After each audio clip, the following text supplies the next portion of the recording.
Hi, Dr. Brian Koffman.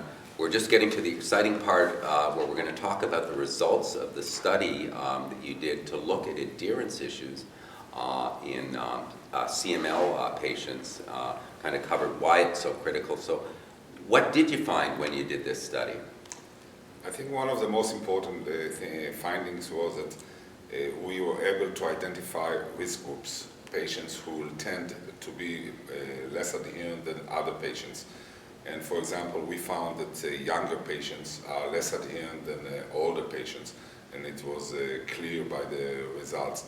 Another risk group was a pattern how you take the medication, and we found out that, for example, patients who need to take the medication twice a day are less adherent than the patients who are taking the drug only once a day, so they tend to forget. And we also found out more than that, that the dosage that they will tend to miss is the dose which they are supposed to take in the evening. The evening dose will be the dosage that so these things can help us also educate our patients to become more adherent. The advantage of this survey, which is very unique because it was a patients-driven, and there was no participation and no influence of any pharma companies. So one of the advantages was that we were able to check adherence to the different TKIs which are out there. We have today at least Tyrosine kinase inhibitors you're talking about there, yeah. So those are the drugs that we CML patients are taking today to control the disease. So what we could have found the difference between the level of adherence to each drug. And for example, we found that the imatinib, which was that's Gleevec, which was the first drug started 14 or 13 years ago, is the drug that it's easier for the patients to be adherent to, and the highest level of adherence was to the drug of Gleevec, and the lower rate of adherence was by patients who are taking Tasigna, or as it's called, nilotinib. So this is identifying risk group will allow doctors and patient group to concentrate on those patient at risk and educate them to become more adherent. So this was just one example. Because it was global, we also checked if there are differences between countries, between regions in the world. I'd love to hear that, yeah. Well, be careful what you say. I don't think that you like to hear what I say, but the US patients are the worst adherent patients in the world. Why am I not surprised? Yeah. And yes, for example, the US and Australia and Slovenia are among the countries which are less adherent.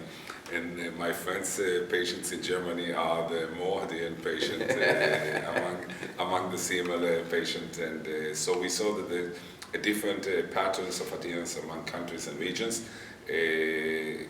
Because we have groups in most of these countries, what we will do now from now, we'll give the data to each patient group in each country, and it will allow them to go further and do multivariate analysis and try to identify what are the reasons. For example, the fact that Australians are less adherent was one of the leading CML experts, which just gave the educational talk here. Dr. Seymour. Dr. Tibius. Oh, I'm sorry, yeah. He did not like the fact that Australian patients are among the less adherent patients in the world. So we went and did a multivariate analysis, and we found out, for example, that 75% of the patients in Australia who participated in the trial were female. And we did find that females are a little bit less adherent. So this might be an influence for the reason, one of the reasons why the Australians were found to be less adherent. And of course, each group will be able to identify reasons which are typical for their country, and they will be able to use it for the patient education program, which they can start. Let me just take a step back and ask you, Jan, this is a big study too. How many participants did you have in the two arms that you did? Well, we had in total 2,546 patients, most of them online, about almost 400 on paper, distributed over 79 countries. Okay, and you identified some risk groups. Were there other risk factors that you found, or? Well, a number, and probably we should point to one fact about the communication with the doctor, because we saw that the satisfaction with information received from the physician was clearly associated with adherence behavior. And also we could see that when patients, let's say, are not aware about the consequences of not taking their therapy, so not aware about their risking the response to treatment, they were less adherent if they were not aware. So I think this communication and putting the discussion about adherence into the appointment is very important.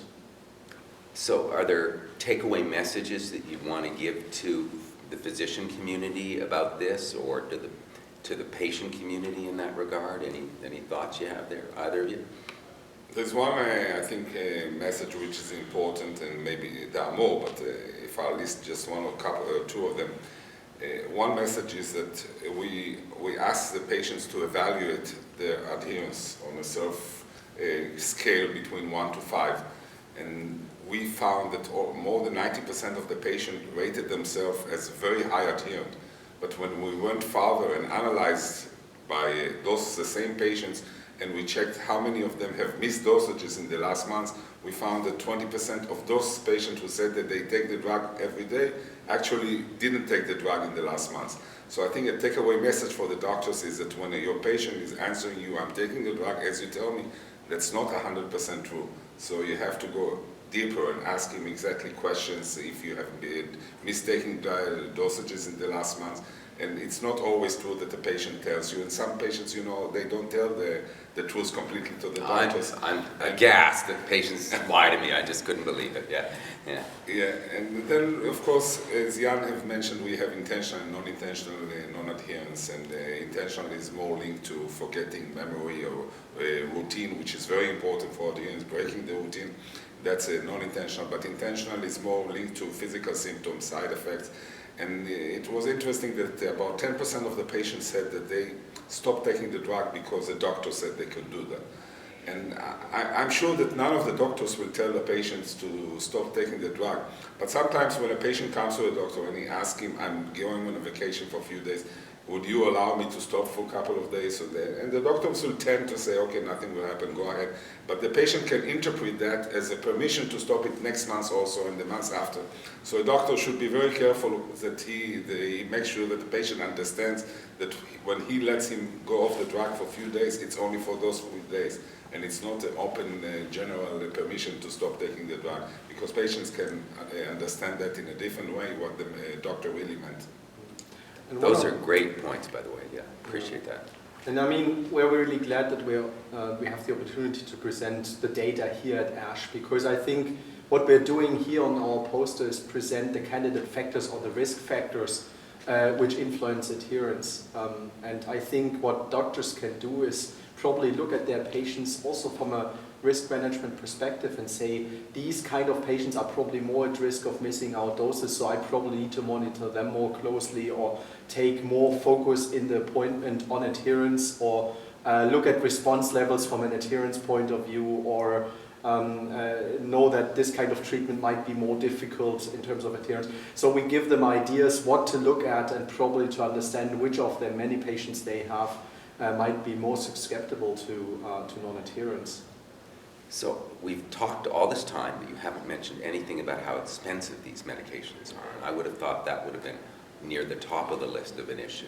I mean, maybe it is one of the reasons why the adherence in the US is a problem, because we also saw a correlation between whether people have to pay part of the therapy themselves or even the whole therapy. So a couple of questions on the questionnaire focused on, do I need to pay for medication myself? Do I need to travel to get my medication? Is it difficult to get it? And so on. So we had a couple of questions in the questionnaire addressing more the financial logistics side of things, and that is clearly an influence on adherence as well. I mean, if you save 10% of your medication, and if you have a copay, you probably save some money, but it's a very risky thing. I think that we need to understand that the issue of cost of medication is dependent on the country. The price in the US does not represent the real price of these medications all around the world. First, in most countries in the world, especially in the emerging countries, most of those drugs are not even available. They are being given on compassionate program or on a co-pay programs, and patients who even have to pay $100, for example, in China, cannot even afford it, because that's the amount of money that somebody makes in a year. So the cost, even though it's much cheaper, is not really relevant to them, because they cannot get the drug. And for example, the cost of the drugs in the US is close to $100,000 plus minus. And for example, in my country, in Israel, the same drugs will cost 1/3 of them. So there's a big differences in the prices of those drugs in different countries. And of course, it has its influences on the adherence, no question about it. Any final thoughts that you want to share from what you found out in this study, or messages that you want to give to the patient or physician community? From my side, I would say adherence is partnership. That's what we sometimes forget. And everybody has their role to play. I think physicians have their role, patient organizations have their role, because we need to proactively inform the community about the consequences of non-adherence, about tools they could use. We need to provide tools. For example, we're thinking about, do we need to do more mobile apps? Do we need to provide pill doses for those where this is the right tool? And what we found out from our survey is there's no single tool for everyone, but there are certain populations in our community which would probably use this tool or that tool or that tool if it was available. And I think we need to work on that with companies, with investigator groups, with physicians. We need to provide patient material from our support groups. And I think it's partnership to solve that problem and to make it better. I would agree with that. The same for me, I would agree, and maybe I would also stress that I strongly believe that the patient has to become an active patient with the knowledge. Knowledge is a power, and the more the patient will know about the issues and adherence, I think the more adherent he will be. And we as patient group really can improve the communication between the doctors, the physician, and the patients. And